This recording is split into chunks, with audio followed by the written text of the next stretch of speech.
you looking for professional quality supplementation at rock bottom prices? At TrueNutrition.com, we skip the fancy marketing gimmicks and focus on quality and value. In addition to offering the highest quality bodybuilding supplements at the lowest prices, we also offer the world's largest selection of custom protein powder blends, and all of our products are third-party verified. True Nutrition lets you create custom protein blends based on your goals, lifestyle, diet, and taste, with over 60 types of powders, flavors, and performance boosts to choose from. You're not like everyone else, and with our 18 billion possible combinations, you don't have to be. We offer the same level of customization for our delicious oatmeal blends as well, allowing you to choose oats, fruits, nuts, seeds, and more so that your functional nutrition is never boring. Use code HANSEN at checkout for big savings this month and join the thousands of other bodybuilders and athletes who have discovered TrueNutrition.com. What's going to be in your mix? Welcome to Opus Health, Tampa Bay's elite medical center, where we offer dental, vision, primary care, urgent care, alternative medicine, IV therapy, and more to come. Along with wellness, weight loss, hormone replacement therapy.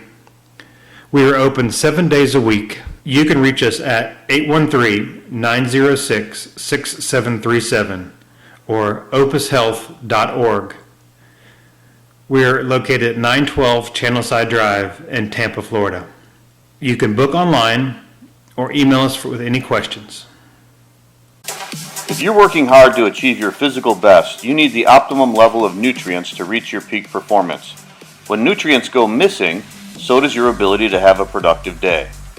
Balanced Body Labs has an easy-to-use at-home test to help detect your nutrient levels.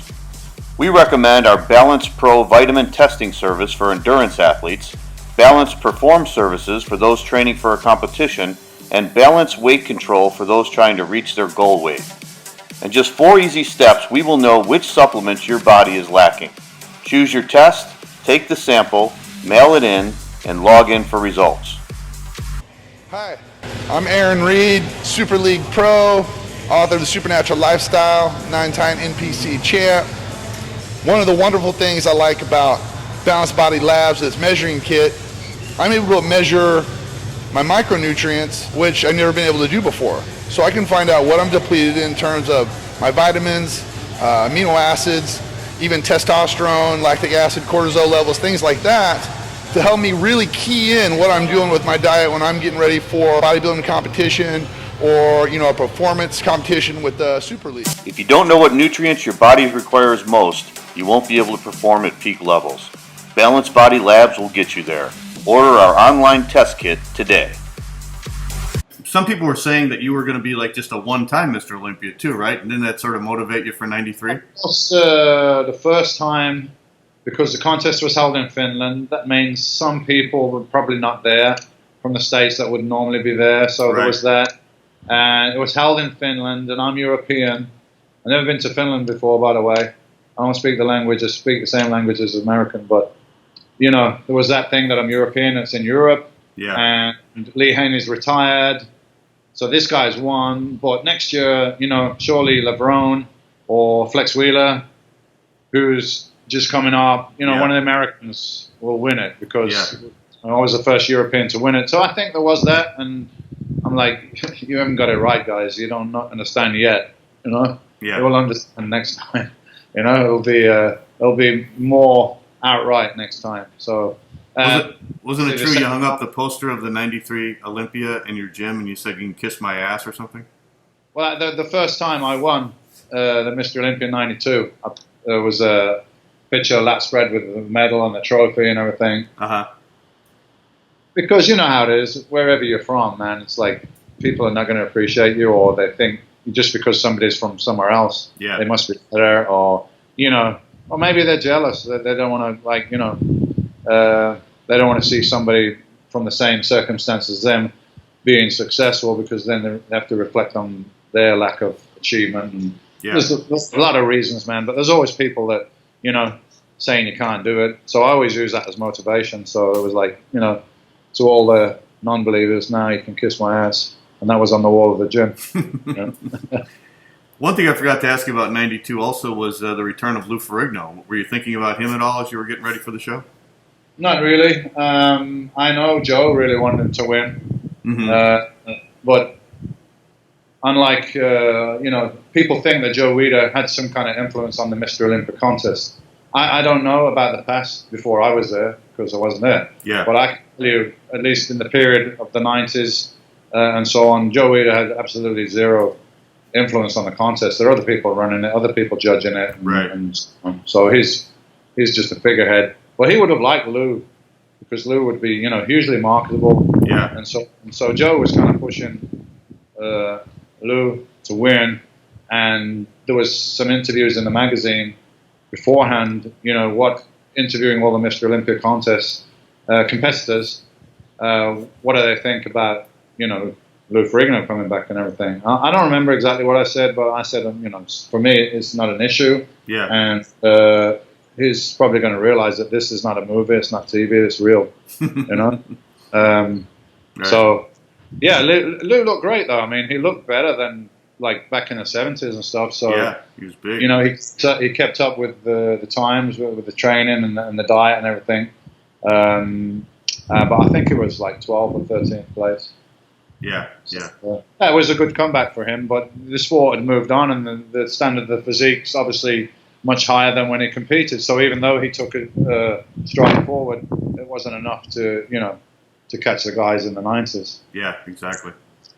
So then 93, like you said, that was your big improvement. You were like 15 or 17 pounds heavier. And what were you thinking about Flex Wheeler? Because he had won the Arnold that year, and he had a lot of hype because as the new pro with the great aesthetics. Yeah, well, I really like Flex physique, the balance and the muscle shapes and everything like that. But I kind of thought the outcome would be what it was. Mm-hmm.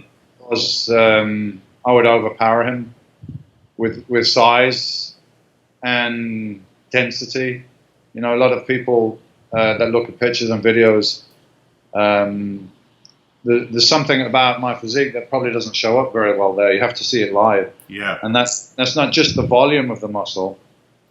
You can have volume, but it's the density of the muscle. So even if someone was the same size next to me, they didn't look as impressive because they didn't have that certain look of density, which came from consistently training very heavy. Yeah. So I thought I would beat Flex on size and density, and I thought that I would definitely beat him on conditioning as well. Yeah. Although at the Arnold Classic, his conditioning was very good. But I got to know Flex a little bit. I knew he was quite emotional, not very, I don't know if balance is the right word, probably not the right word, but, focused. Focused, and, he had a lot of things distract him and so on. So I felt they'd probably have a hard time duplicating that Arnold condition for the Olympia, because it's only, 6 months later. It's quite a tricky time period. Yeah. And he was on the road and stuff like that. So, and I'd made such improvements that, I just felt like really confident going into the contest. Like, nobody can touch this, I knew that from when I guest posed in New York for Steve and Bev Francis at the show there. I think it was 7 weeks out or 8 weeks out. Mm-hmm. And everybody just freaked, they'd never seen anything like it. So, and, people were there that judges and so on. So, it was good opinions that everyone was like, this is, no one can touch this now. I think those pictures, too, in Flex magazine, which I think was the December issue, but it came out before the Olympia, I think that freaked everybody out when they saw those pictures of the gym. It freaked everybody out, and it wasn't my intention. It wasn't even my intention that those photos would be published. Yeah. It's just that I had a set of photos taken in the gym the year before, and I asked Kevin to come down and take the same photos in the same place in the gym. So I had some professional photographs in order to compare, the two conditions. A little bit misleading because the 92 photos are taken after the contest. Oh, okay. When I've lost size and I've smoothed out a little bit after a few days. Yeah. So if I had photos that were taken 7 or 8 weeks before the 92 and compared them to the black and white ones from 93, right, it'd be a huge difference, yeah? But it was very dramatic because one was kind of depleted and one was like middle of the contest prep, so it's still very full and everything. Yeah. So it just for me, which explains where I'm wearing my underwear and my socks. Yeah. Because they weren't meant for a magazine. But Kevin Horton, that took the pictures, sent copies to Peter McGough, and Peter McGough was working at Flex, so Peter got them in the magazine. But before he put them in the magazine, he had them in his drawer, in his desk. Yeah. And he said, you know, everybody used to visit the office, Flex, Sean, Paul Dillette, Chris, all these guys up to the office just to hang out and bullshit and stuff. So he said, you know, when the guys came in, I'd very casually, you know, he said, first of all, he said I'd wait because I knew they'd ask about you because they know we're friends. So they're going to ask about you, right? So he'll just wait. Oh, how's Dorian doing? How's he doing in training? Oh, yeah, he's good. Yeah, his training's going really well. Actually, I got some recent pictures if you'd like to look. So they're like, yeah. And then, boom, they'd land on the table and their face would go. Yeah, I think everybody was like kind of competing for second in their mind. Yeah. By the time we got there, you know? Yeah. Yeah, I thought you looked incredible in 93. I don't think there was any contest with anyone else, you know, at all. This year for this contest, I'm training even less. I'm probably doing a total of maybe 3.5 hours a week in the gym of actual weight training, and some of my competitors are doing probably that much every day, you know, and I think that's really to my advantage. You know, not only have I got the genetics for the sport, I'm also training efficiently, so I'm able to progress all the time. I really see bodybuilding from a different point of view from some of the other people that are involved in it. I believe, you know, it's 100% a sport, and that's the way I look at it, and I'm an athlete, and I'm trying to achieve the best as I can as an athlete, and I'm not really interested in the glamour and the glitz and everything. You know, I don't believe that I'm a superstar and I'm going to Hollywood and any of that kind of stuff. You know, I just see myself as a regular guy, a bodybuilder like anybody else. You know, I just happen to be a little bit better at this point in time. 257 pounds of hardcore muscle. From England, the reigning Mr. Olympia, Dorian Yates.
No, that was, I mean, clear. I think I didn't even get a call out.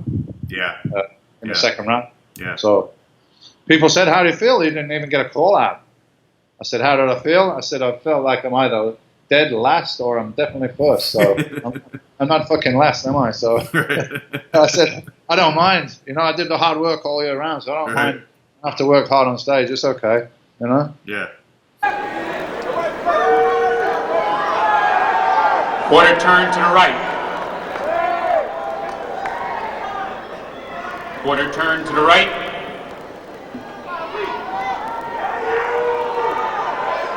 Quarter turn to the right. Quarter turn facing front.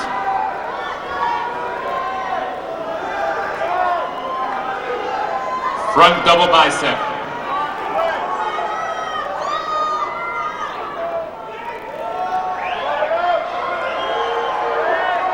Lat spread.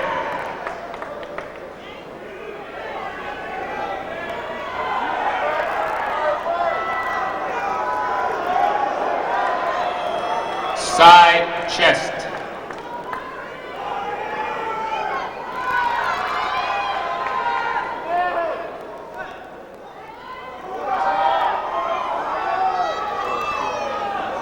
Turn to the rear.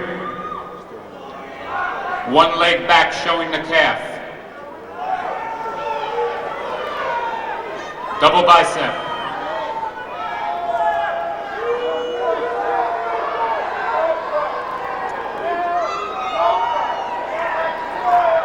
Lat spread.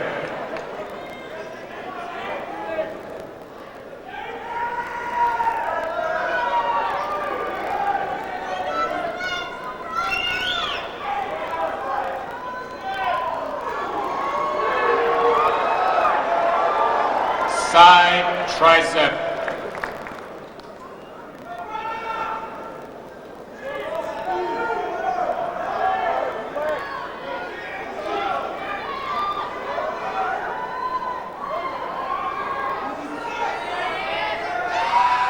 Turn to the front, abdominal and thigh.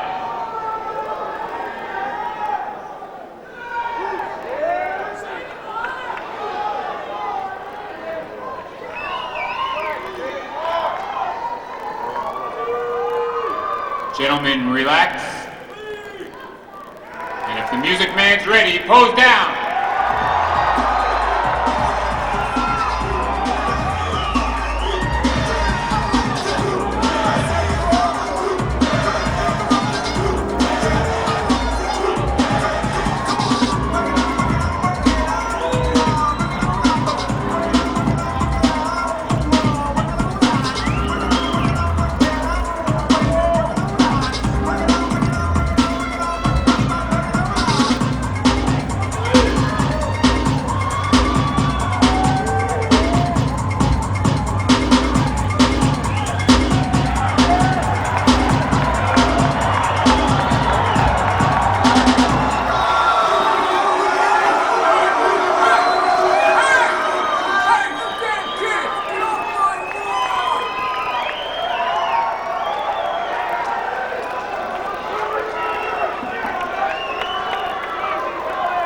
Excuse me, Shunny. Do you know where I can find some booty?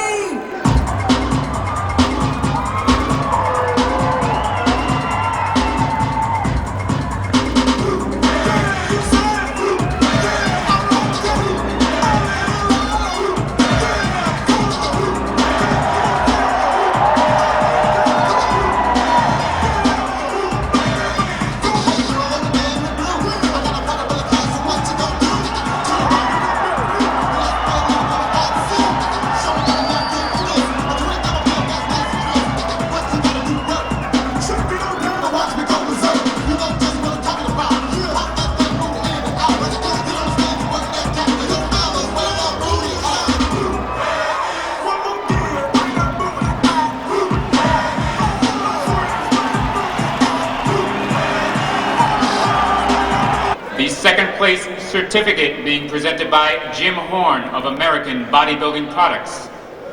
The silver Mr. Olympia medal being given by Ruth Moss of Egg Beaters. And the silver Sandow medal being given by George Shahuni of Powerhouse.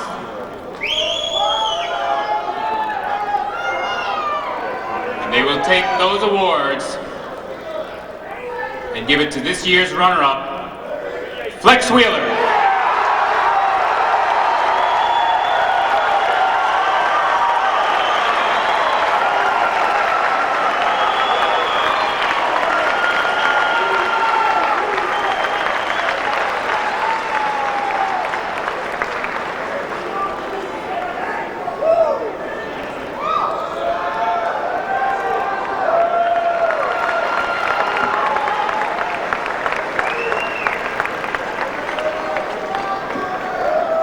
first place for the second year in a row, from England, Dorian Yates. The first presentation, the check of $100,000 being given by IFBB President Ben Weeders.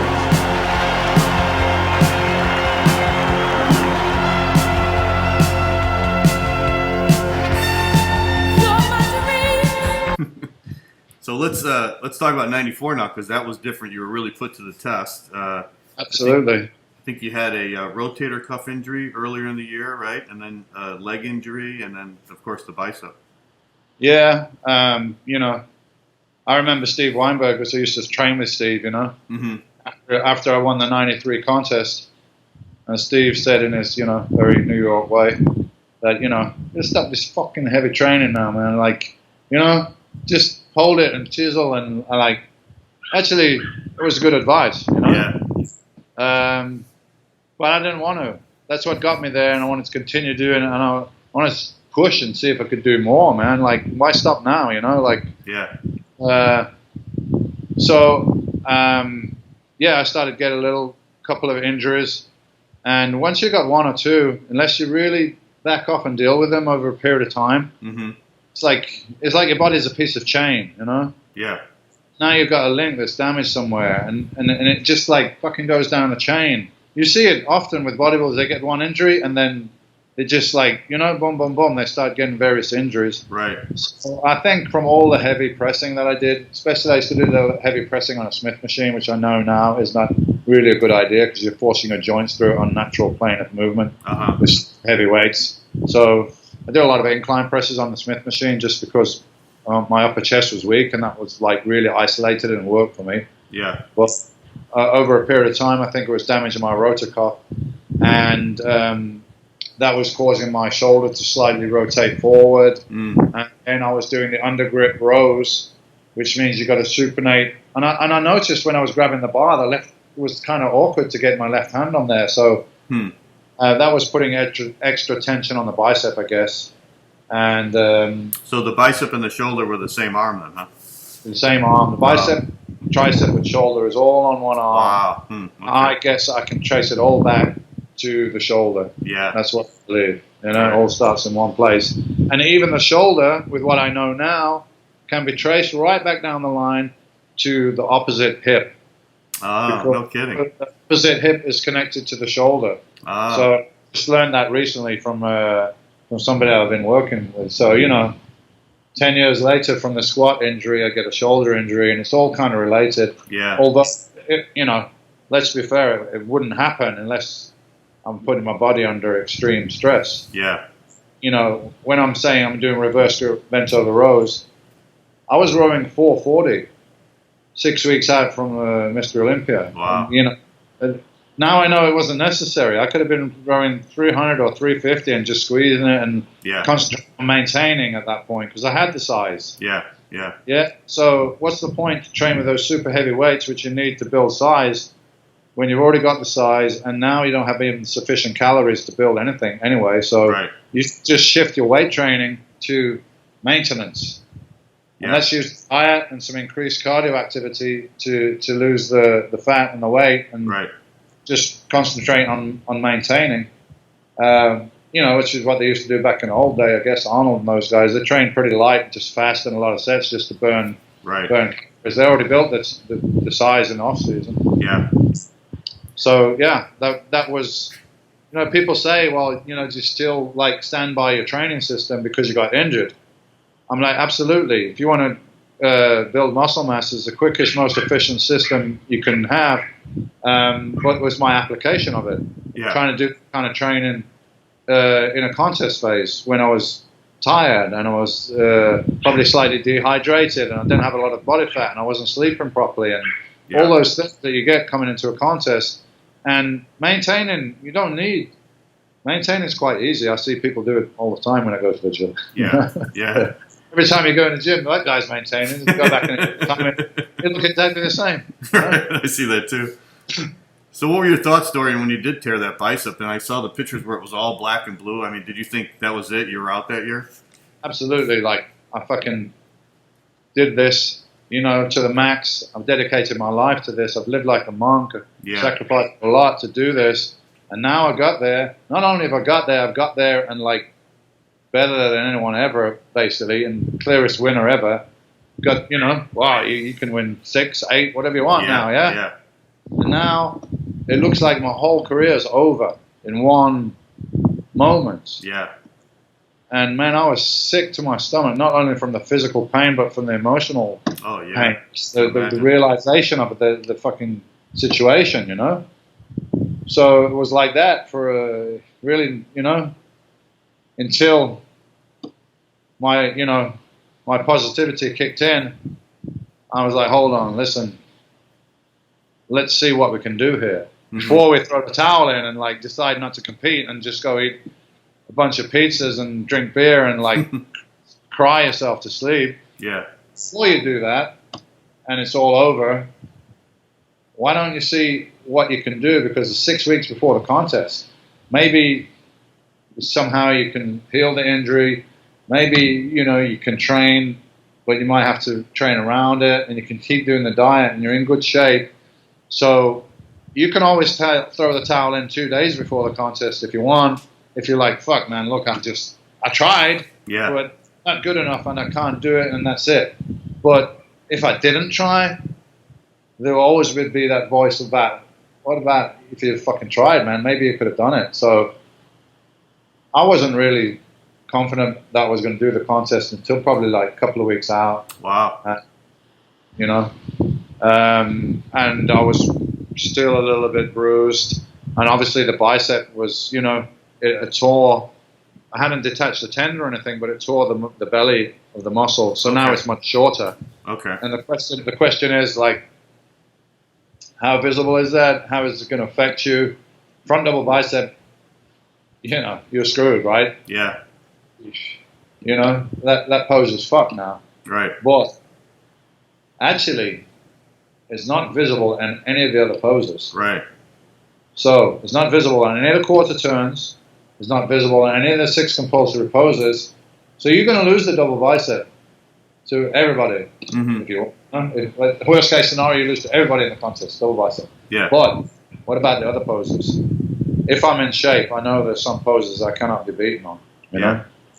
Certainly front lat spread, back lat spread, and also side tricep, very difficult because I don't have the best triceps, but if you look at the thing as a whole, with the cuffs and the hamstrings and the intercostals, everything, it's a hard one to beat. Also, Flex was not there because Flex had been in a car accident. Yeah, that's right. So, and was Kevin there? I can't even remember. Yeah, Kevin took, I think, fourth. Okay. No, so fifth. Kevin was probably a bit off. No, I'm there. sorry, he took third. He took third. Yeah. So yeah, I wasn't really worried going into the contest at that point. And then the night before, I thought it was looking great. The morning of the contest, I had some kind of indigestion, stomach bloating, and I don't even know what happened. I really don't. But I could see in the mirror backstage it was starting to hold water. So at the prejudging was definitely, you know, not only the bicep, my stomach was a bit bloated. I looked a bit watery. Could have been a reaction to something I ate, or, you know. Yeah. In a normal day, in a normal condition, with a normal person, you know, what the fuck? It doesn't make any difference in your physique in the mirror, of course. But if like super in shape and you're dehydrated, you just hold a little bit of water, you know. Yeah. Can make a difference. So, but in the night show, after all the sweating and everything like that, I was looking better. So yeah, I you know, to this day, I say the closest contest I had was the 97 with NASA. That was, Sean thinks 94 is close, but I don't. So yeah, I was going to ask you what you thought of Sean's comments after the contest, because he thought he had it. Yeah, he still thinks that. He still, but it is what it is, man. It's like Sean was looking good, but Dorian was like whatever. Yeah. So I was 10% off. Still, you know, still a good big guy and a good little guy. Yeah, exactly. It's not an even match, you know. Mm-hmm. Sorry about that, Sean, but you were born small. And as he comes on to the Olympia stage, he says, "This is my house." Dorian from Birmingham, England. He won the Mr. O in 92 and 93, out to three-peat right here. Dorian just keeps getting bigger and bigger and more muscular every year, and we wonder where it's going to stop. I think it may stop here. I don't see how anybody can get any bigger than he is now. Dorian is 300 pounds in the off-season, 262 for this event. This is the man that they've come from around the world to see. Very popular. And very, very big. Trains in his own gym on Temple Street in Birmingham, England. Frank, they tell me it's a dark, dingy hole. That's Dorian's style of training. Really heavy weights, forced repetitions. That's why he's so big. But it's also a very dangerous way to train. And the proof of that, of course, is the torn left bicep. And you can see some atrophy on that left side. Now the question is, will it cost him tonight?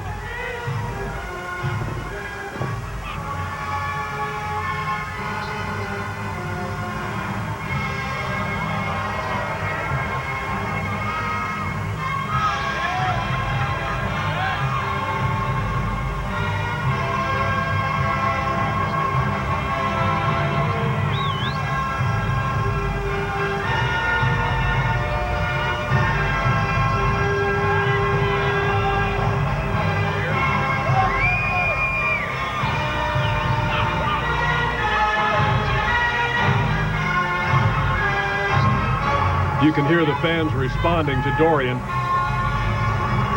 His book on bodybuilding is called Blood and Guts. That's a good indication of just the way he trains. There's that famous back shot he's so well known for.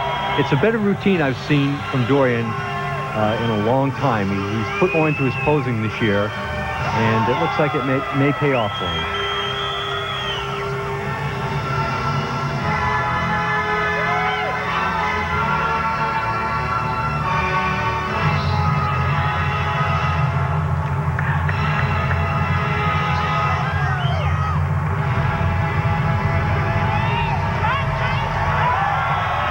Muscle.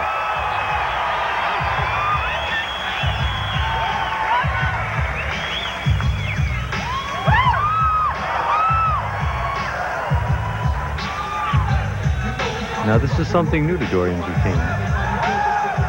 I think he realizes he has to do more than just the regular stock poses that he's been so well known for in the past. Now there's some power right there.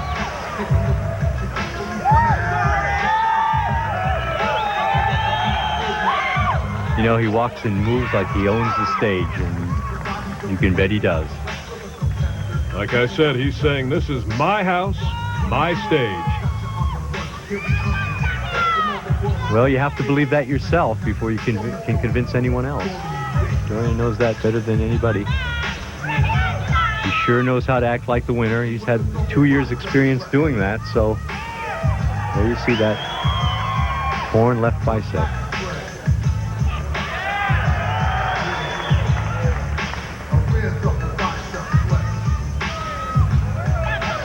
Doing a nice job here. You know, Dorian doesn't make any attempt to hide that torn bicep either. He does his poses straight on as always. Dorian Yates, the defending Mr. Olympia. Dorian, that was a great performance. I watched it last year, and your posing seems to be a lot more elaborate. You must have worked on it really hard. Yeah, I've been working on it, and it's all a matter of experience. You know, when I first came to the professionals, I was relatively unexperienced. I hadn't really been in that many competitions, so it's just a matter of a learning process and becoming more confident on stage and becoming more comfortable with it. You know, initially I really saw myself as an athlete, and I wasn't really comfortable with the performing aspect of it, but I'm getting there. Well, you've put on some more muscle, you're bigger, you're just as muscular as ever, and your performance has improved. How do you feel about winning tonight for the third time? I feel really good. I mean, this victory this year is really sweet because a lot of people don't know I had some really serious problems this year with injuries and everything, and there was a couple of times when I really thought that I wasn't going to make it to the competition, and it's a blessing just to make it here and to win the competition. On top of that is, I feel very, very lucky.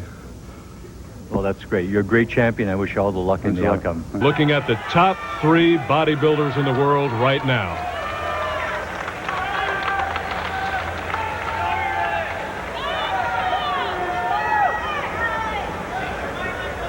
In third place, a check of $30,000 and a plaque being given by Dr. Scott Connolly of Metrics. The certificate being given by Brad Kopchenko of California Bodywear. The bronze Mr. Olympia medal being given by Jeff Bielik of Valio. And the bronze Sandow medal being given by Jeff Rhodes of Universal Supplements. These awards will be presented to competitor number 8, Kevin Levroni. Oh, he's disappointed with that one. And so are his fans.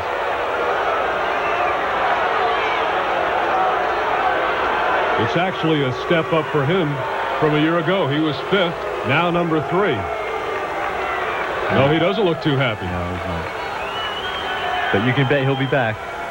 He's a young guy with a big future in bodybuilding, and he knows it.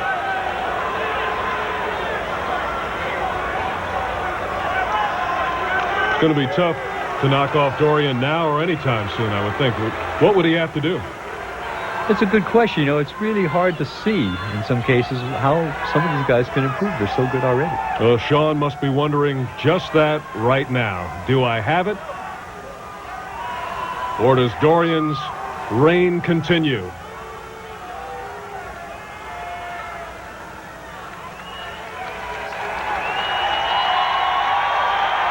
Still the showman, still asking for more applause. There's that smile. And he's thanking his fans, Frank, and there are a lot of them. And now the big moment. Who will it be? In second place, a check of $50,000 being presented by Lonnie Willard of Egg Beaters. The second place certificate being given by Dave Van Every of King's Fitness. The silver Mr. Olympia medal being given by Steve Ward of Champion Nutrition. The silver Sandow medal being given by Gentle Doche of Pro Fitness USA. And the second place plaque being given by Ray Boudreau of Body Masters. These awards will be given to competitor number 7, Sean Ray. And Dorian Yates is Mr. Olympia again, a 3-peat. Dorian does it. Well, he was pushed hard all the way. There's Sean. He's disappointed, but you can bet he'll be back. He's a young guy, and he's got a lot of good years ahead of him. Sean 3rd last year, number 2 this year.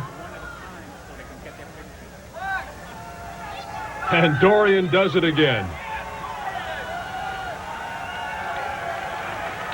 The question on my mind is, will Dorian be back after that severe injury he's had? Will he be able to make it back, use those heavy weights again?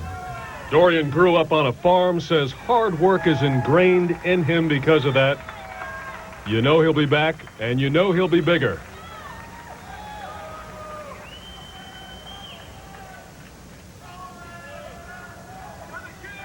Getting congratulations now from Sean Ray, and he's hearing it from his fans.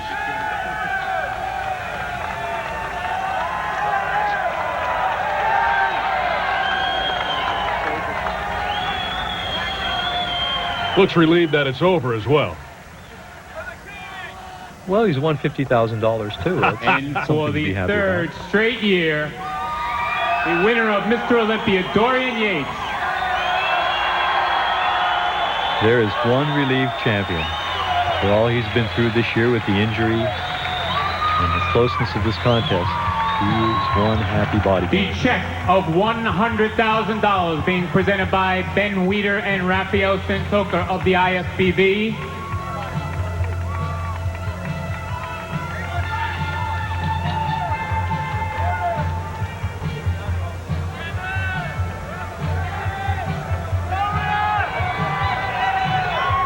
And the Sandow statue being presented by Joe Weider.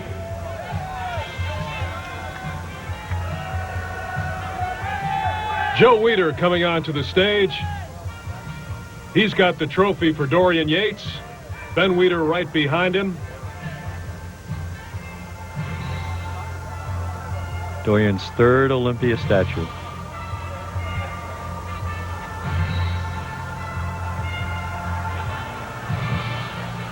$100,000. He's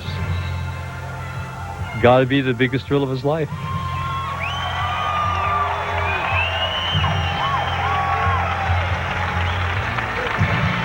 Well, he owns the O. He's won it 3 years in a row. Dorian Yates from Birmingham, England.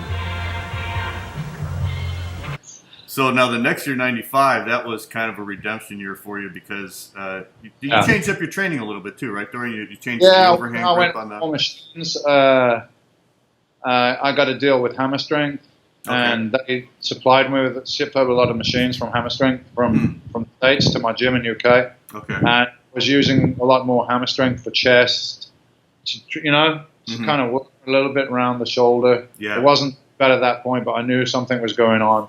I used to do a lot of very heavy decline presses, up to like 500, doing like 8 reps and stuff with 500, and I couldn't do that anymore. So I started working on incline and the hammer bench press and flies and stuff like that. Yeah. So I was kind of compromising a little bit with what I used to do in the past because I had injuries. But at that was I had no choice, and it was a smart thing to do. So. Still training heavy like a crazy animal, but a bit more machine work in there, and trying to avoid making this injury worse. So I really like the hammer machines for that because I could work heavy and it was controlled. Yeah. So 95, I think that was pretty much a slam dunk. I don't think anyone was close to you on that year, and that had to feel good coming back from the bad year in 94, right? Yeah, the kind of redemption. Because the bicep tear, and you tear a muscle 6 weeks before a contest. Who knows what kind of stress that puts on your system as well. 95, I was good. I wasn't fighting any injuries. Training was going good. Very happy with that. Mr. Olympia, we are in Atlanta, Georgia, and here is the pre-judging. Yates in the center. First call-outs. Dorian Yates, our champion, comes to center stage. Our first look at King Dorian. Sean Ray, last year's runner-up. On the other. And Kevin Levrone from Maryland. Well, this could be the call-out for the top 3, Joe. Levrone, Yates, the 3-time champion, and Sean Ray, desperately seeking his first Mr. Olympia title. They're all in such good shape, too. To the right.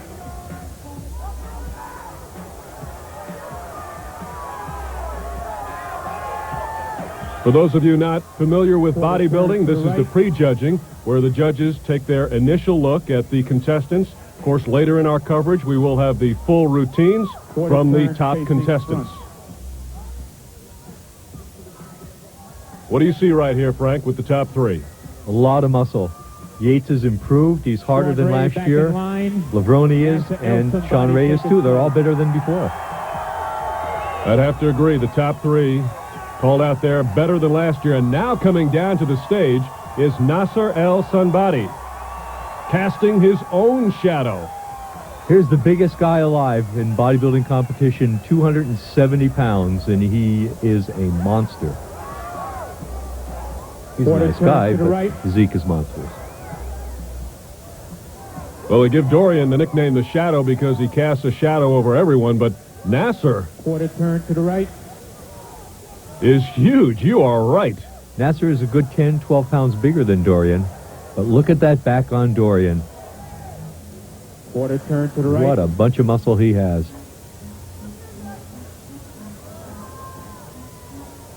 Kevin Levrone, very popular East Coast bodybuilder, known for his intense workouts. And of course, Dorian, a year ago, he had a number of injuries. We will get into all of that later on, but it looks like He's much better than last year. And now the last two call-outs. Nasser and Dorian side by side. Nasser looks tremendous standing there. He's got his abs flexed and everything tensed. It's really a strong position for him.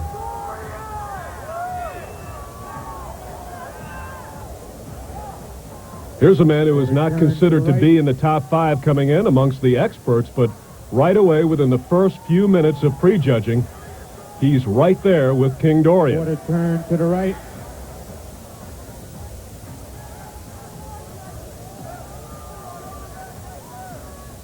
Quarter turn facing front. Two giants. Thank you, gentlemen. Back in line, please.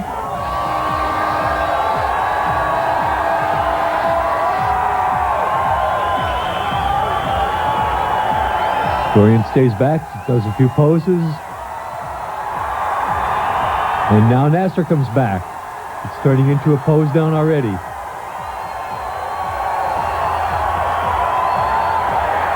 And here comes Kevin Levrone and Sean Ray.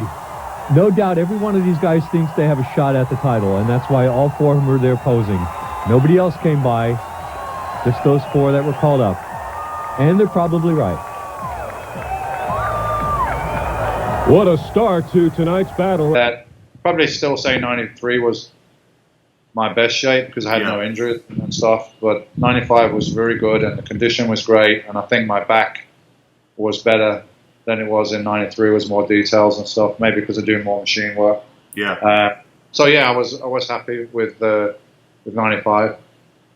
And your posing was also improved. I remember you used that routine. You sort of brought in the OJ trial because you had that Judge Ito at the beginning. So your posing was more entertaining.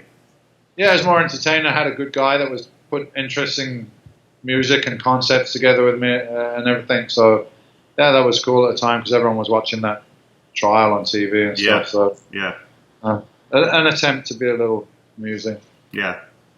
1994 was a close call for Dorian Yates. He nearly lost the show to Sean Ray. We asked him what his motivation was for 95.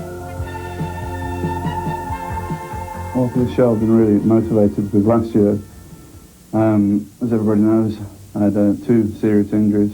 A rotator cuff injury to my shoulder and a bicep tear, which was very severe, and that happened about 8 weeks out from the contest. So my whole training for the contest was very, very restricted, and practically right up to the contest I wasn't really 100% sure whether I'd be able to do enough work to be good enough to enter the contest and win it. So it was kind of really frustrating. I was good enough and I won the contest, but I wasn't happy, I wasn't at my best because of those restrictions in my training. So this year my goal was to come back and show everybody, that I could achieve the condition that I had before. Not only that, improve on that. So that was my goal for this year. And so out of the volcano at 260 pounds, seeking his 4th straight Olympia title, Dorian Yates.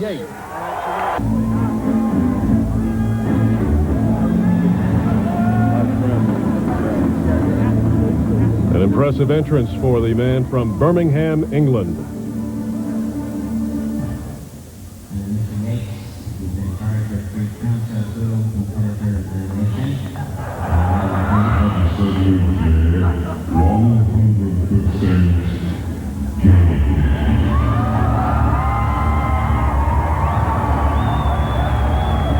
.100% guilty of terminating the competition, Frank.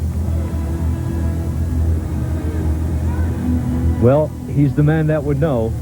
He looks like he has the ability to do it tonight.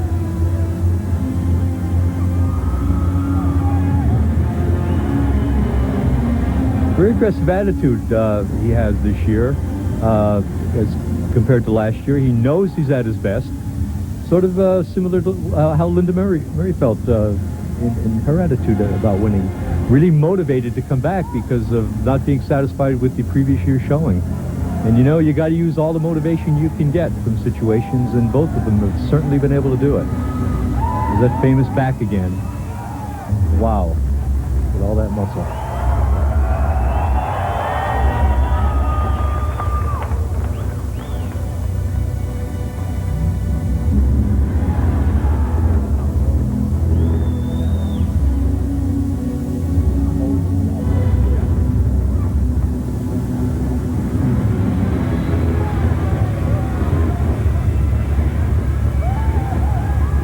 Yates is a bodybuilder who lets his body speak for itself. No fancy choreography, just all pure muscle shots.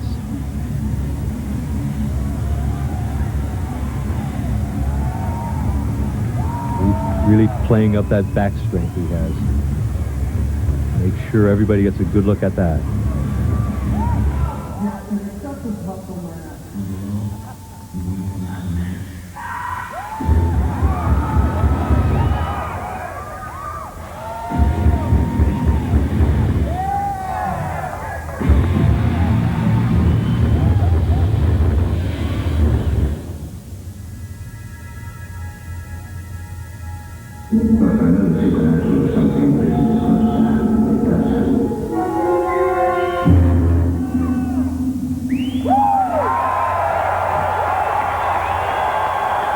Definitely back, isn't he, Frank? He sure is.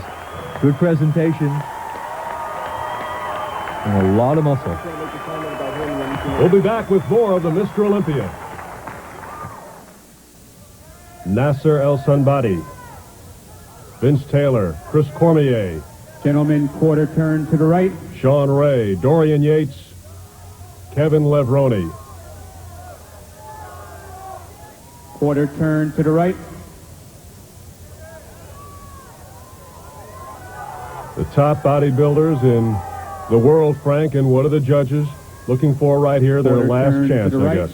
Right, just making some final comparisons. They pretty well have in mind how it's going to turn out, but just making sure now. Front double bicep. Yeah, things could change. You know, they're a bit more dehydrated now than they were earlier, and they're showing a bit more muscularity, and for some that could be significant.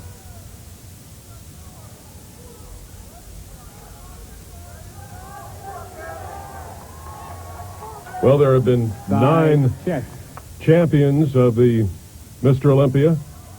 Could we have a 10th tonight? Could there be a surprise? And who might that be? Well, you never know what's going to happen until it happens. Turn to the rear. Everybody has their favorites, of course. One leg back showing the calf.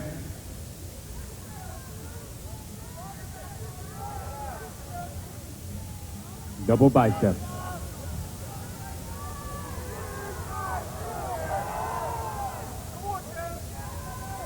A lot of muscle up there. And how about Vince Taylor? Took a few years off from the Olympia in the top 6. He just keeps getting better.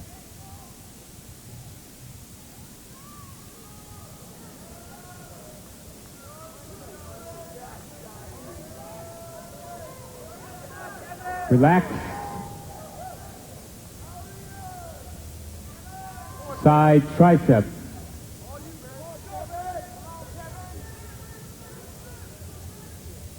This is such hard work, Joe. It's like you've run a marathon the day after the show. Everything's sorer than it's ever been. Well, it's been a long night, and I imagine that... What are you running on here? You've been in this spot before. Stored body fat, I mean, all the glycogen is used up. And, you know, unless your electrolyte balance is just right on, you could cramp up from tensing the muscles. For such long periods of time. Like it's happened. Nasser to get in between Sean and Dorian. Here we go. Nasser moving in between Sean Ray and Dorian Yates. Well, that undoubtedly means something. Front double bicep. And the fans here are just loving it. We've got a sellout crowd here at the Civic Center Auditorium in downtown Atlanta. As many of you know, Atlanta, a hotbed for bodybuilding. This is Lee Haney's hometown, the 8-time Mr. Olympia. They're getting a great show tonight. Side chest. Now, Nasser El Sanbadi looks outstanding in the first 3 compulsory poses, the front double bicep, front lat spread, and the side chest pose. Rear double bicep. He really holds his own with those. But now is where it breaks down a little bit, because we have some outstanding backs up there. Levroni and Yates and Sean Ray this year. and Vince Taylor, just incredible backs. Lat spread.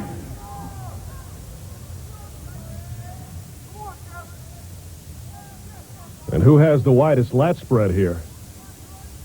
Well, the muscles are different shaped. When you look at Levrone, you see the deltoid sticking way out. Yates has that incredible thickness. Triceps.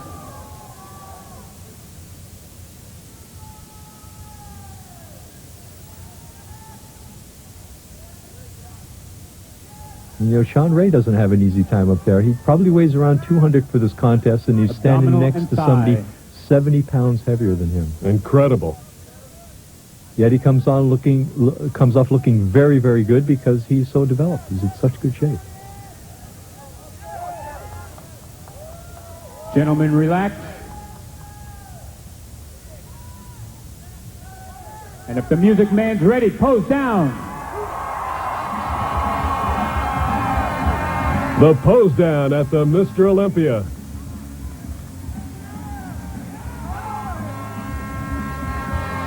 Sounds more like a Mardi Gras.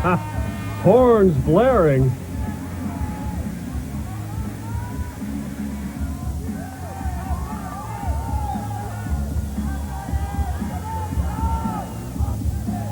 At this point, I don't see a lot of spark up there. I mean, these guys are worn out. Well, just the excitement of still being there, still standing next to Dorian must motivate you, must keep you alive, must keep you breathing. Well, they're doing their best. And of course, these guys were backstage when they saw the previous Mr. Olympias come on the stage, and there was a swirl backstage with the bodyguards surrounding Arnold. It's just been a wild scene on the stage tonight.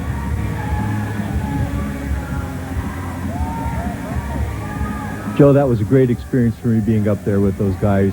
Only 9 Olympians in 30 years. It's hard to believe, and I feel really fortunate having been one of them. And now tonight we're going to see if there's going to be a 10th, or if Dorian Yates is going to reign and be Mr. Olympia again for the 4th time. He's got a lot going for him. I think he's going to do it.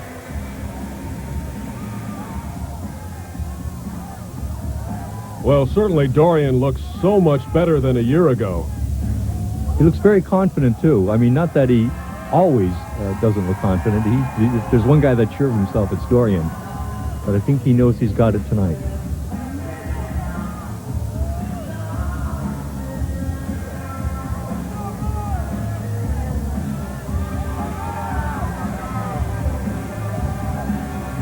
And this is an amazing top 6. Really, there are a few guys who could win this show. Thank you, gentlemen. And we'll be back to crown the champion after this break. Gentlemen, please file off the stage. Down a little bit to the left, gentlemen. Joe Amato with Frank Zane. Frank, a former 3-time Mr. Olympia. We are watching the 1995 Mr. Olympia. 6th place, a check of $12,000 being presented by Jack Baraka of Mastercare. And the certificate being presented by John Gutierrez of Jaguar.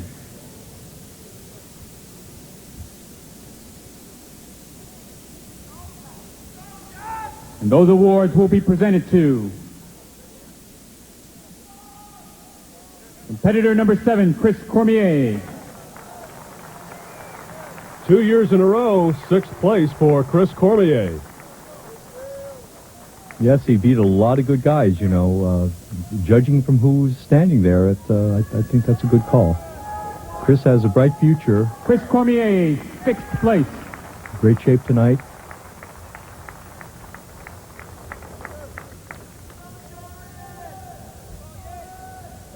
Fifth place, a check of $15,000 being presented by Bubba Hacka of Muscle Master. And the certificate being given by Bill Kazmaier of Panada.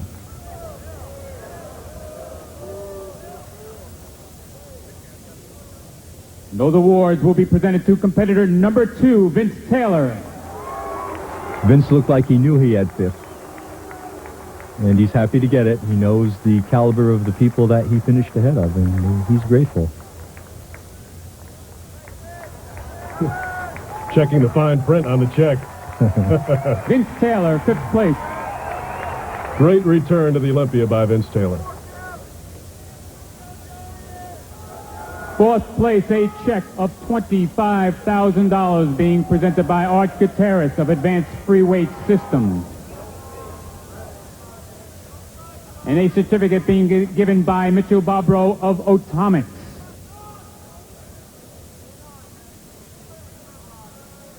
And those awards will be given to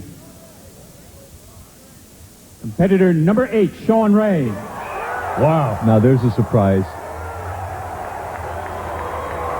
And you can see it on Sean's face. Very disappointed. Sean thought he was in there for the in the running for the title. And getting 4th is a big disappointment to him, especially in light of the shape he's in. 2nd a year ago, 4th this year.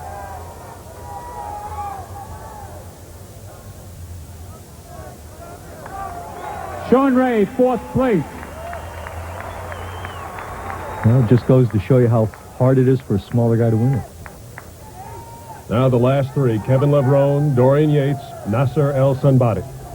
In 3rd place, a check of $30,000 being presented by Dave Hawk of Cybergenics. And the certificate being given by Joe Babick of Cybergenics.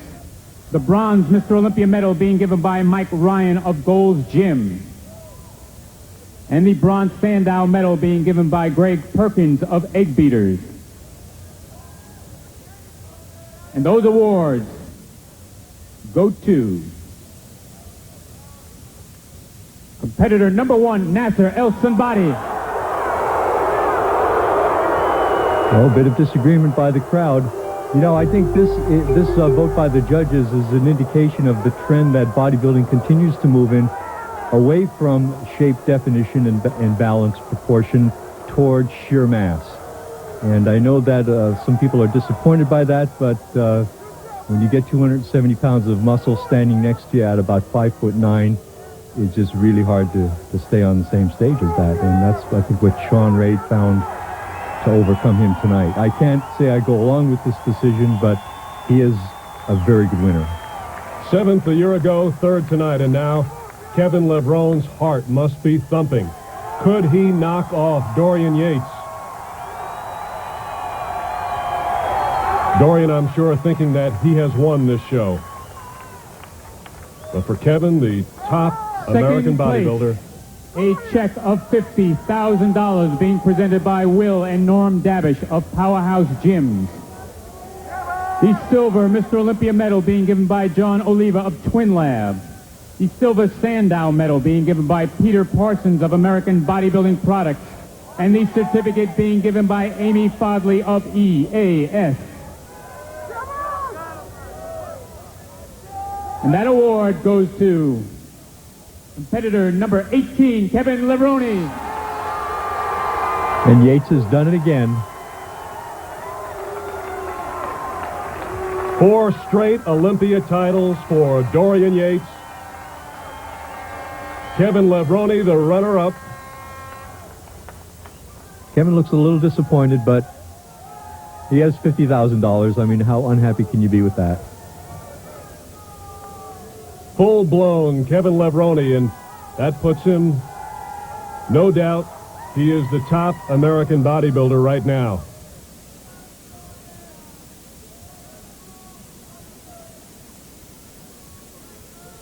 And in just a moment, the audience will go crazy for Dorian Yates. Kevin Levrone, 2nd place. Well, he did his very best, and that's all you can do.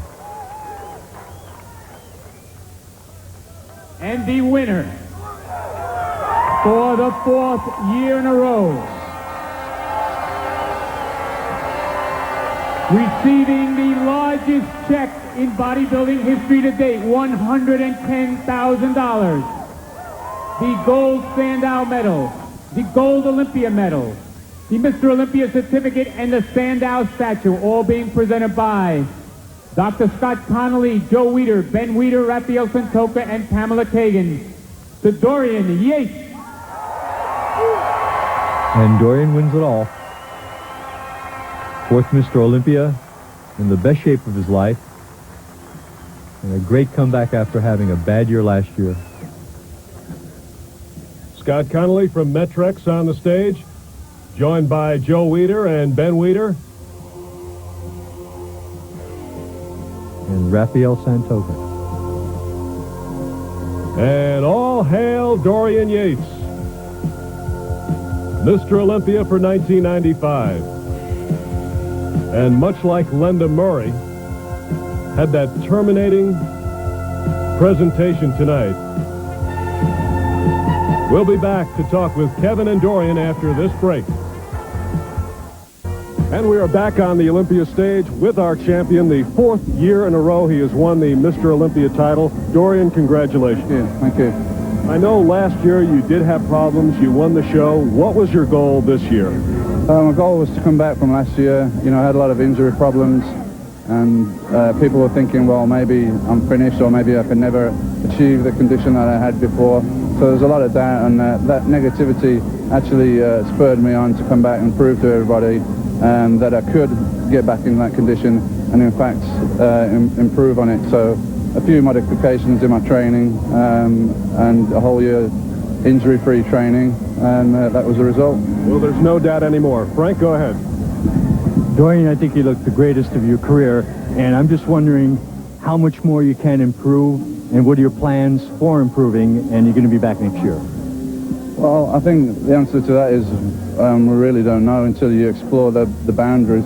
You never know. Once you say to yourself, well, this is as good as I can get, or this is as big as I can get, or this is as fast as I can run, then that's going to be the reality of it. So every year I just strive to get better and better. This year, instead of working on just purely on muscle mass as I was doing in the past, I changed my training a little bit. I was working more on quality and things like that. So I think I've improved my shape and definition. I have to agree with that. I never saw you looking better, and that it really paid off for you, and I think that's really the right approach for you. I mean, how much bigger can you get? Yeah, it gets to a point where it becomes self-defeating, you know, exactly. Once you get to a certain size. I'm not saying I can't get a little bigger, but that's not really now the main priority. Dorian, do you think it was your greatest night, the greatest you've ever looked? Yeah, I definitely think so. I mean, last year, as I said, I wasn't at my best. Previous to that, 93 was my best year. But I think this year I had all the mass that I had in 93. I had the condition, in fact, probably better condition, and along with better overall symmetry and more detail. Great. Congratulations, Dorian. Mr. Olympia for 1995. And now for Frank Zane and our entire ESPN crew. So then we go to 96, and this goes to Chicago. The Olympia's in Chicago. Yeah.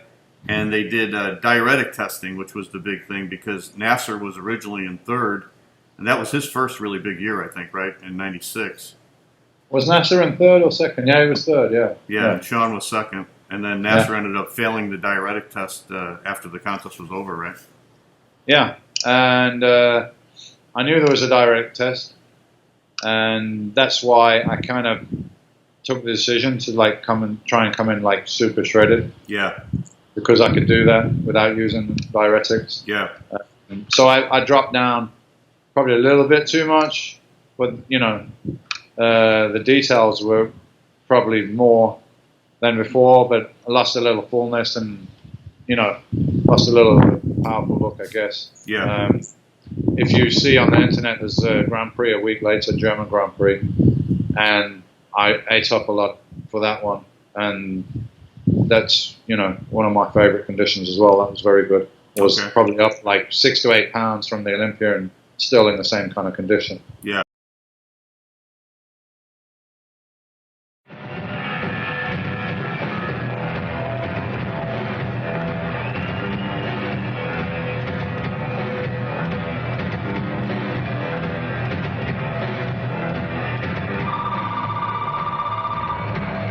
Thank you for calling 1-900-PUMP selected code. For operator Yates, please press 0.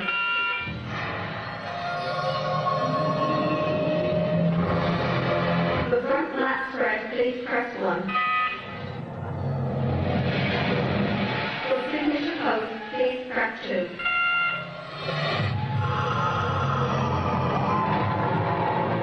For back lat spread, please press 3.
time in. Thank you for calling. Over. Goodbye. Any questions? www.yatesmrolympia.com.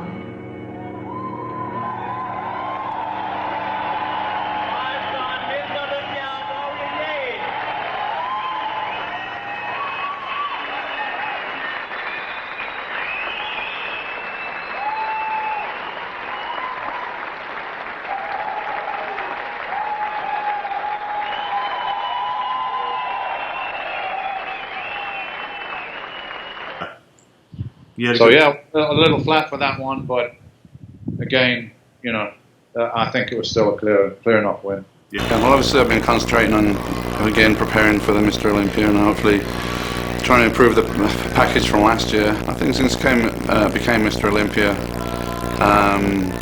I've changed a lot. It's made me a lot more confident and outgoing in other areas of my life. You know, if I can win Mr. Olympia, then I can do this, I can do that in different areas of my life, and obviously spending a lot of time traveling around the world, meeting different people with different outlooks. It expands your outlook as well. So I think, you know, I've changed a lot in the last 5 years. Ladies and gentlemen, the reigning Mr. Olympia.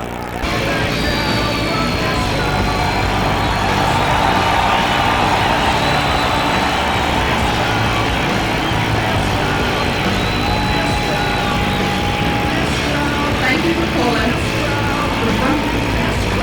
Goodbye. Any questions? www.yatesmrolympia.com.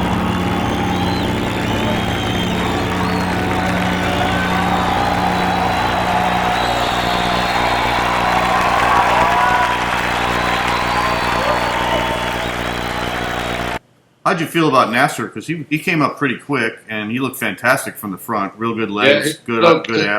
He looked great in '96, and some poses from the front, he definitely looked better than me.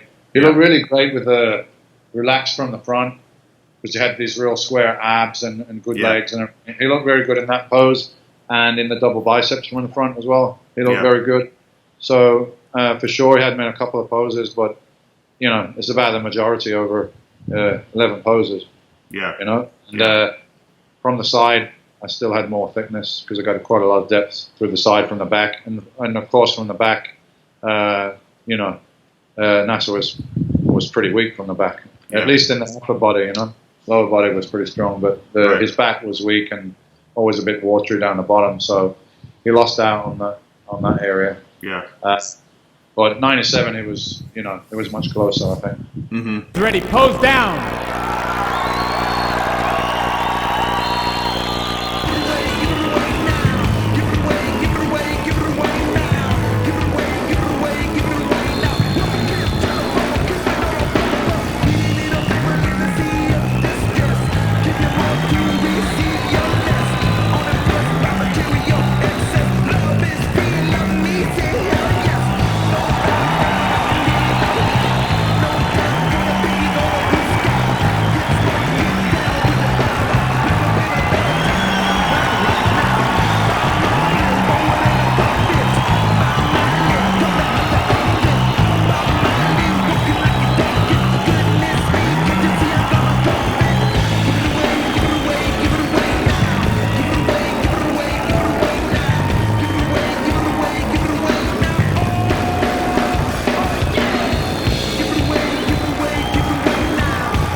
place, receiving a check for $12,000 being presented by Gary Sachs of Universal and Dee Monray of Giant Killer. And that award will be presented to Paul Dillette.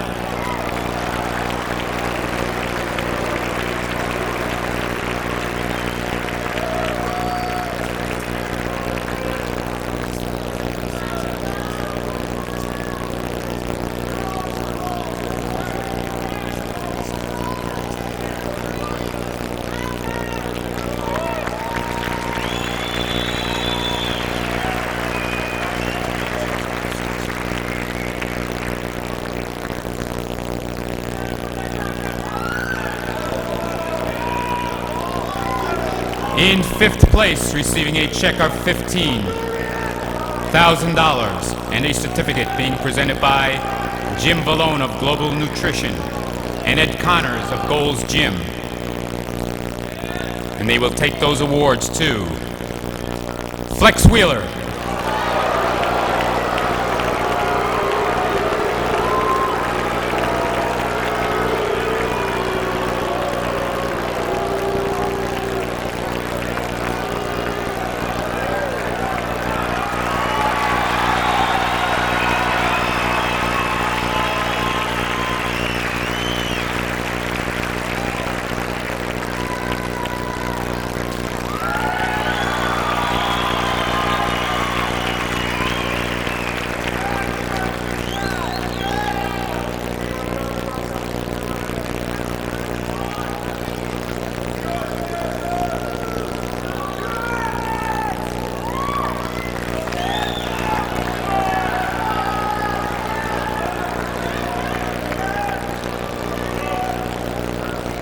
in fourth place, receiving a check of $25,000 and a certificate being presented by Ken Lucas of Strive and John Gutierrez of Jaguar.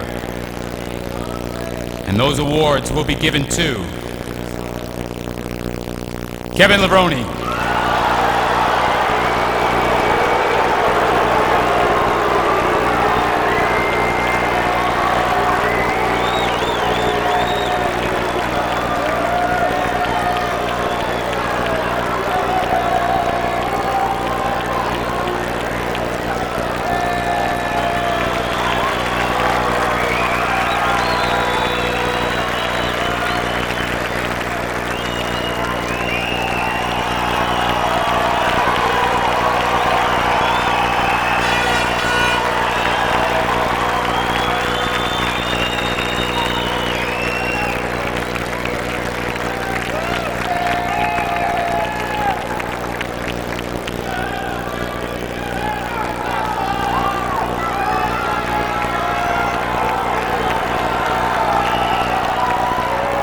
in third place, receiving a check of $30,000, a certificate, a bronze Mr. Olympia medal, and a bronze Sandow medal, being presented by Jeff Pell of Weider Nutrition,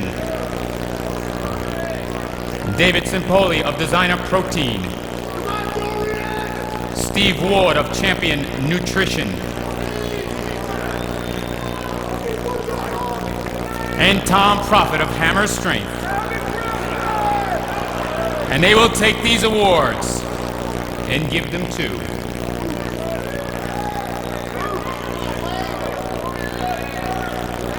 Nasser El Sambadi,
In second place, receiving a check of $50,000, a certificate to Silver Mr. Olympia medal and the Silver Sandow medal, being presented by Keith Angelin of Metrics, Will Davish of Powerhouse, Mitchell Barbro of Otomics, and Donald Fisher of Epicure Cream. They will take these awards to the second place winner, Sean Ray.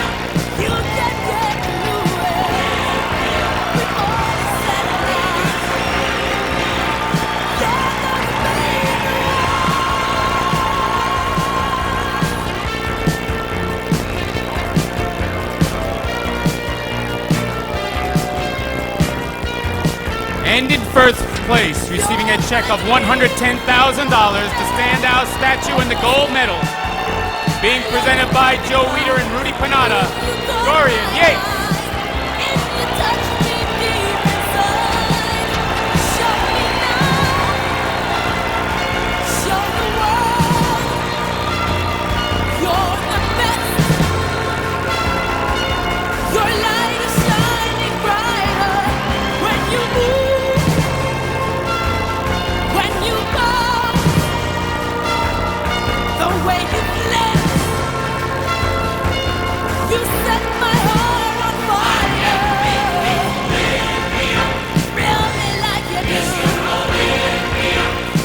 Yeah, so let's talk about 97. That was ended up being your last year, but you had I didn't realize how bad that injury was to your tricep until I reread your book this week, The Warrior Story, and Peter was talking about how you tore that tricep tendon, and man, that was an incredible thing you had to go through. The tricep injury was far worse than the bicep injury. Yeah.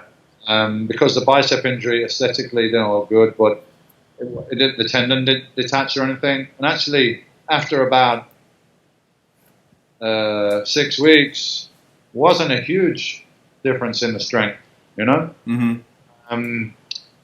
But the tricep, I was having severe inflammation, like year round with my left elbow. Okay.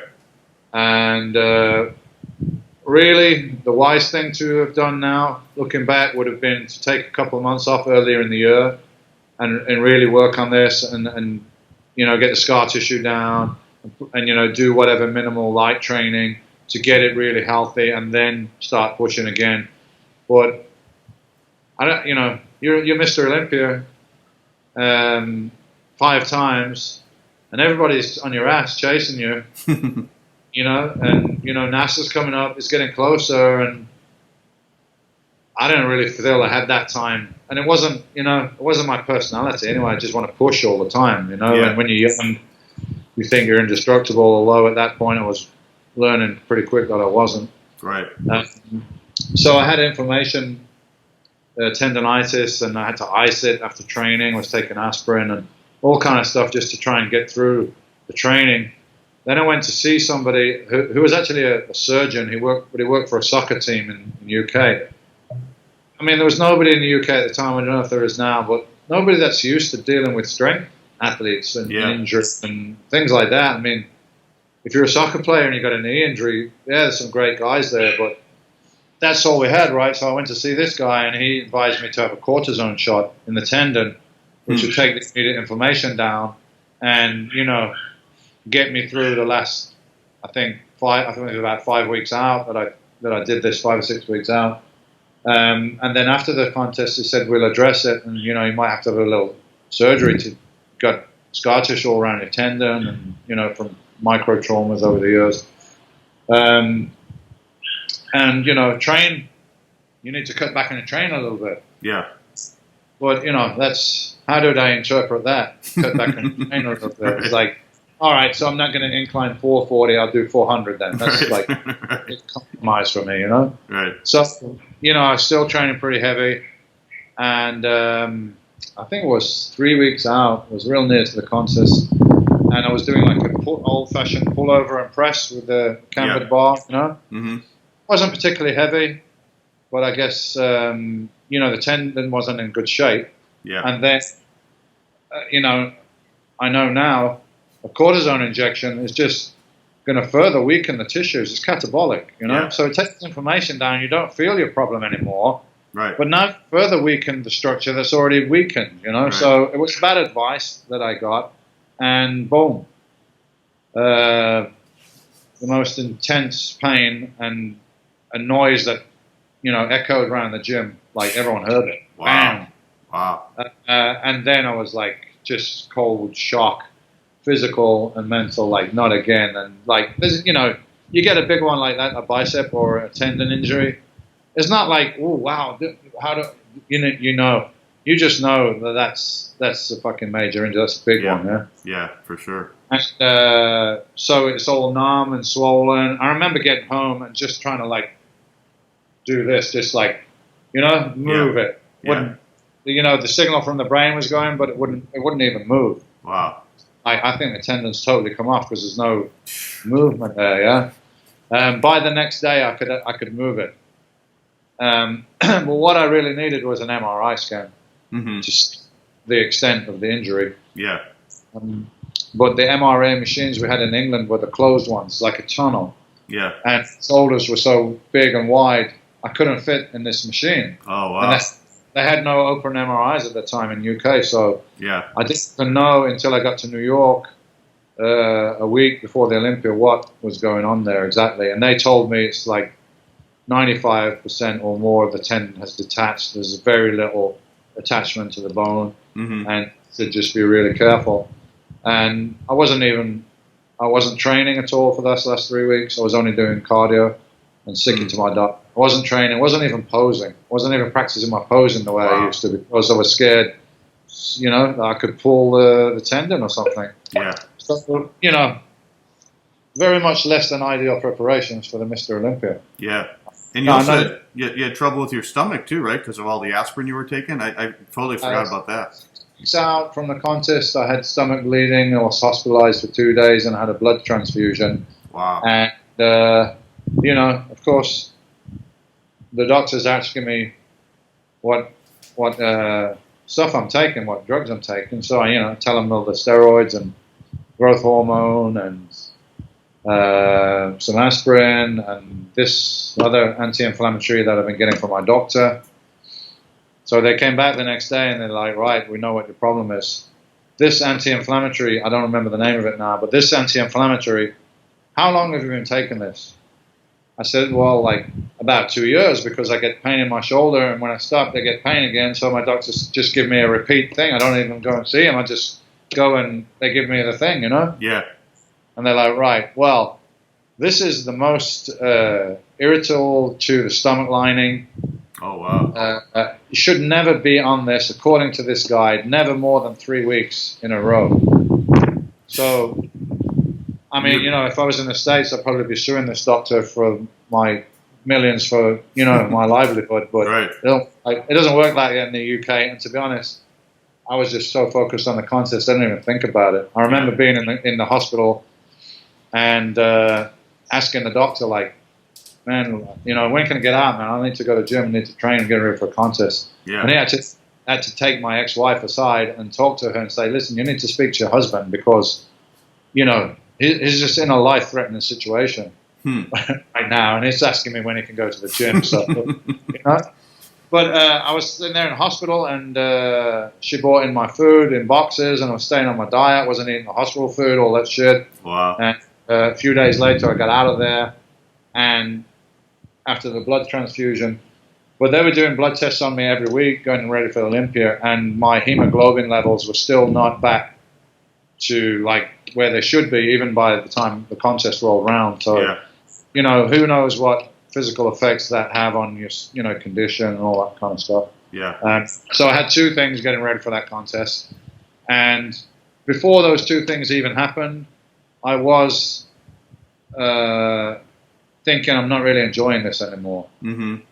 You know, it's starting to feel like a job, and I never wanted to feel like that. You know, I'm going to lose my passion. I don't know how long I'm going to do, and this may be my last one. Anyway, I didn't know, but you know, maybe that things have been different. I won it. I would have been, you know, I mean, another one. I don't know, but I was not. I was feeling like that. I'm not really enjoying this now, and I feel like I should be doing something else with my life. Right. What? I don't know, but that was starting to have those thoughts, you know. Yeah. And when you got to the contest, you said you were afraid to even hit that side tricep post because you thought that 10 was probably going to rip. Somebody's going to bang, you know, on the double biceps. Sometimes elbow was banging and stuff like that. So, you know, all these things meant that mentally I was not the same person that I normally was. Yeah. Normally, and mentally I was just like a turbocharger, you know, like of positivity that people could feel and see and, you know, generate. I was just generated because that's how I felt. But this time I felt vulnerable, I felt weak, I felt, you know, just didn't feel the same. So it was a very tough one, yeah. And, you know, Hansen looked great, he looked better than the year before, and for sure, some poses he beat me on, but mathematically, I can still see how I came ahead, you know? Yeah, yeah. The way I approach the contest is Dorian Yates against Dorian Yates of last year. And that's what I'm trying to beat. I'm trying to beat the Dorian Yates of last year rather than thinking about beating other people, which basically I have no control over. So that's my competition, you know, trying to better last year's model, so to speak. I believe I was around 256, and this year I'm around 268, and the same hard conditions. So it's really, you know, at this level I think I made a tremendous improvement. Training for the contest, I would be up first thing in the morning, doing aerobics, which would be stationary cycling or treadmill, something like that. And then I would eat, take a little rest, maybe take my dogs out for a walk. And then I would drive to the gym, go to the gym, do the training there, come back again, eat and rest a little bit more. And then in the evening would be posing, practicing posing for the stage presentation, more aerobic training, eating again, and then usually in the evening I try to just relax and spend time with my wife and my son, and try and take it easy and get away from it all. When I first became a pro, it was an aspect that I was really comfortable with, or that even appealed to me. I was really more or less looking at it from an athletic point of view, where the training in the gym, the actual physical work, was the thing that appealed to me, and the end product, the physique, the actual presentation wasn't something that I was really comfortable with, and it's something I realised as a professional that I had to work on that in order to be at the best. So I spent a lot of time in the last 5 or 6 years really working on that, and we tried to come up with something original as far as the music and the presentation every year. And I got something again this year that's a little bit different. I think we all get bored, with the guys posing to the same music, hitting the same poses and stuff like that. So I try and keep it as entertaining as I can.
In second place, receiving a check from Steve Stern of Bodyonics Pinnacle. And the medals being presented by Vasil Luchev of Sofama of Bulgaria. So the award presenters will come up on stage. They will present those awards to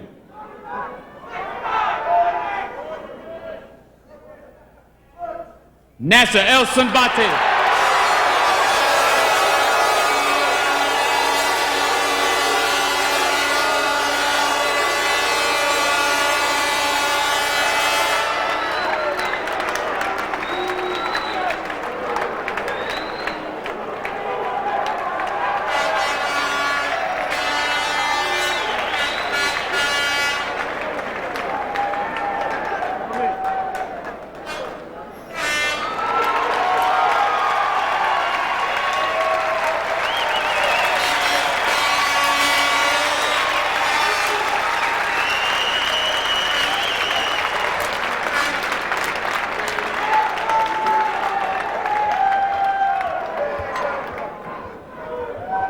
And in first place,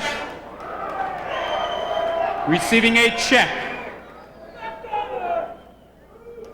Sandow statue, the gold Mr. Olympia medal, the gold Sandow medal and a certificate being presented by Rudy Panada of Panada Sport, for metrics, Dr. Scott Connolly and Kevin Eubanks, Joe Weeder, Ben Weeder, Richard Bizzarro of the Weeder.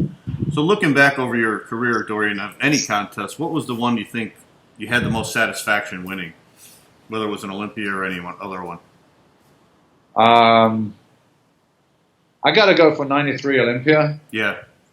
Although my first IFBB contest as an intermediate is also memorable. Yeah, because first win. Not only did I win the contest and got invited by the Federation to be in the World Games. I remember the contest promoter.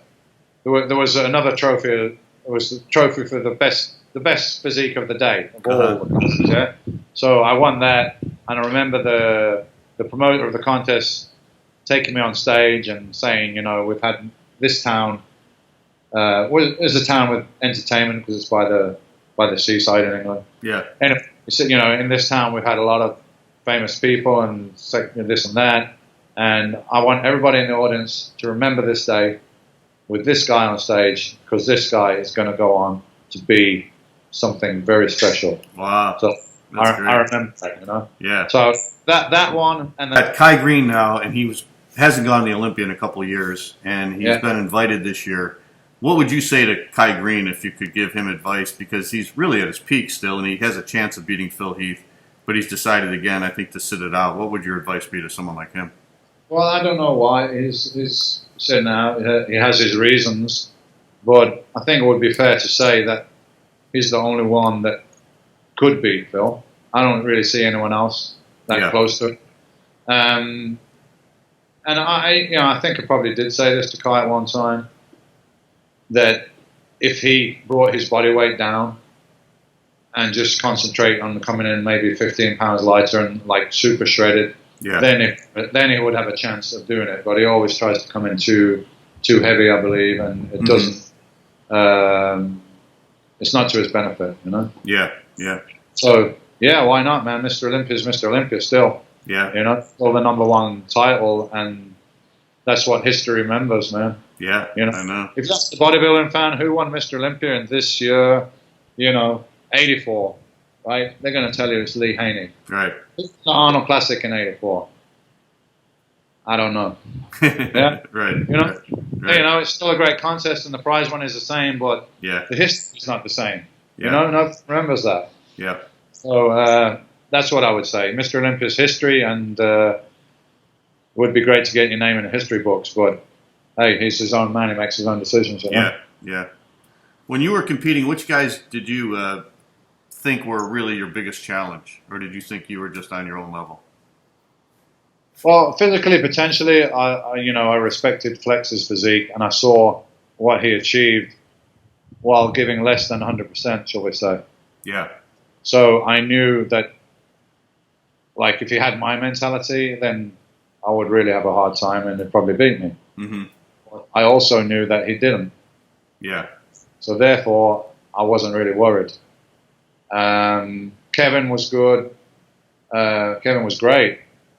But I just didn't feel that his physique was quite flowed like Flex's, and there was a few areas that was a bit weak. So, I didn't feel that he would be able to beat me unless I was off, man. But very very off or something. But chances of thing, it only happened twice a little bit because I was injured. So in normal circumstances, it wasn't happening because I had my game plan. I knew what I was doing, Yeah, yeah.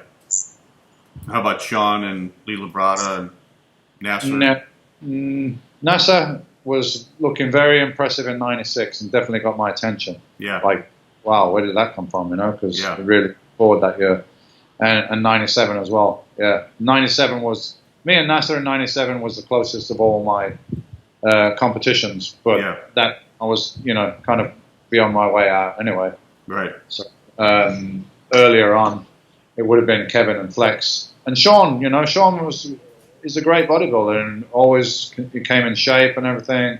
But I just felt that I would always be able to overpower him, He wasn't wide enough, he wasn't big enough. Yeah.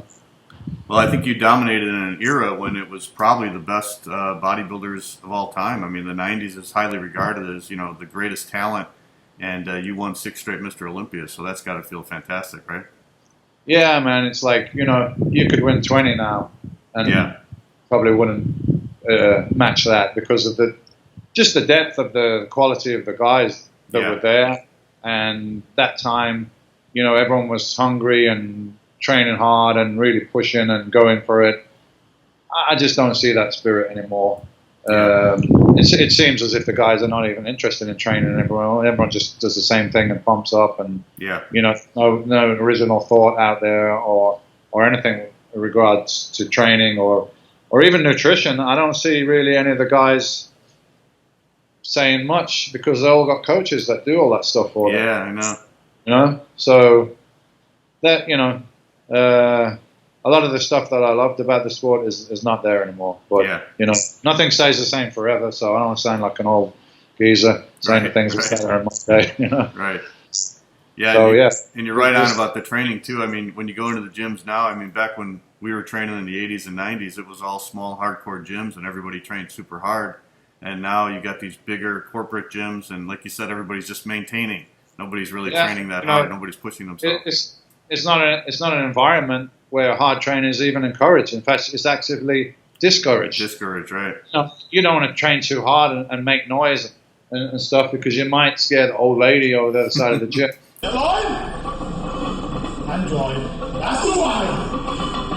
Join up. Good. Let's go. Join it up. Let's go. Let's keep. Join again. Oh, yes. Strength. Yeah. Come on, blow in. That's good. Come on. Yes. Business as usual, man. Come on. Again. That's still you. Let's go again. Right. Which, I just think that's bullshit anyway. Yeah. I think everybody should be able to train in the gym together, whether they're an advanced professional athlete or an old retired lady. Yeah. Like, what's not? You're all chasing your goals. What's the problem here? Right. I think it's just the business people behind the concept that have got this idea. So I like, anybody that goes to the gym, I have respect for them, and that's the way it is. Everyone should be able to train together, and there are some gyms like that. Steve's gym in New York.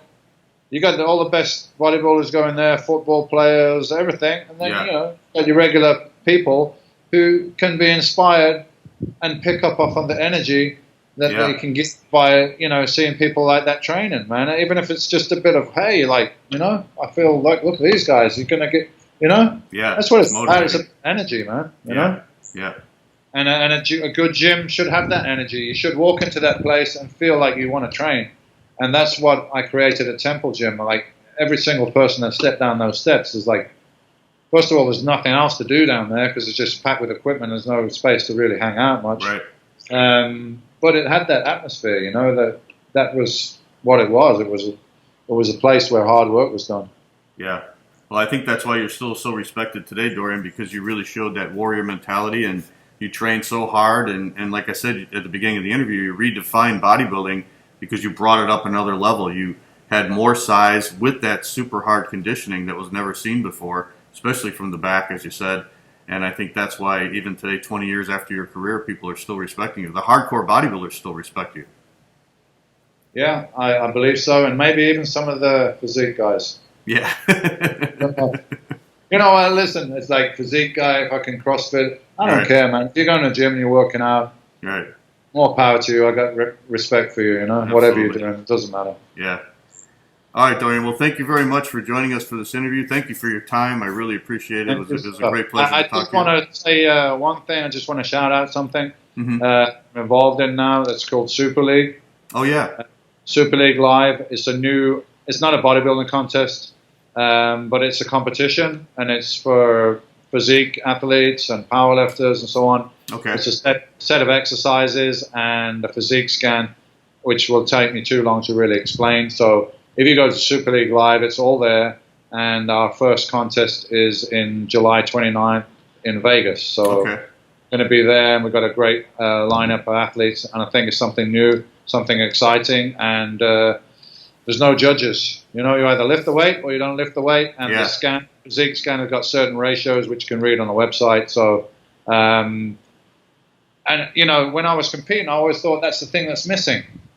When we're on stage and people are looking, they just see the physique, but they don't see all that work that goes in there. They don't appreciate how strong and how athletic some of the guys are and so on. So now we're going to see that, and we're going to see some real freaky strong guys coming through, I think, on this. So it's, you know, it's something new for people to do. What kind of lifts are they going to be doing? Sorry? What kind of lifts are they going to be doing? They're going to be doing 8 different exercises for all different body parts, from pull downs, chest press, shoulder press, squat machine. We've had all machines because we want to keep the safety factor there, and we're not trying to compete with weightlifting or powerlifting or CrossFit. So they're all bodybuilding exercises on machines, and it's something, you know, if you see somebody doing, one of these guys doing a pull down, you can go to the gym the next day and try and do it yourself. Yeah. As I said, I think that was missing. It was like, especially for the general public, they just see this image. Yeah. But, you know, what does it take to get there? So now this competition kind of reveals that. And, you know, I think it's going to be exciting visually. It's going to be live on bodybuilding.com. Oh, really? Okay. We've got Nike sponsoring. We've got some other people coming in to sponsor. And I think it's got real potential to take off and be international. Okay. So 29th July is the first one. What's the website again, Dorian? Super League Live. Super League Live. Okay. Super League Live. All the rules are on there, and all the info about the contest and so on. And I'll be there, and various other personalities, and look forward to seeing people there, July 29th. Okay. Well, good luck with that. I hope that takes off for you. I think that's a great idea. All right, man. Thanks, John. Okay, Dorian. Thank you very much for joining us. Yes. Thanks for having me on. Good night. All right, buddy. Take care.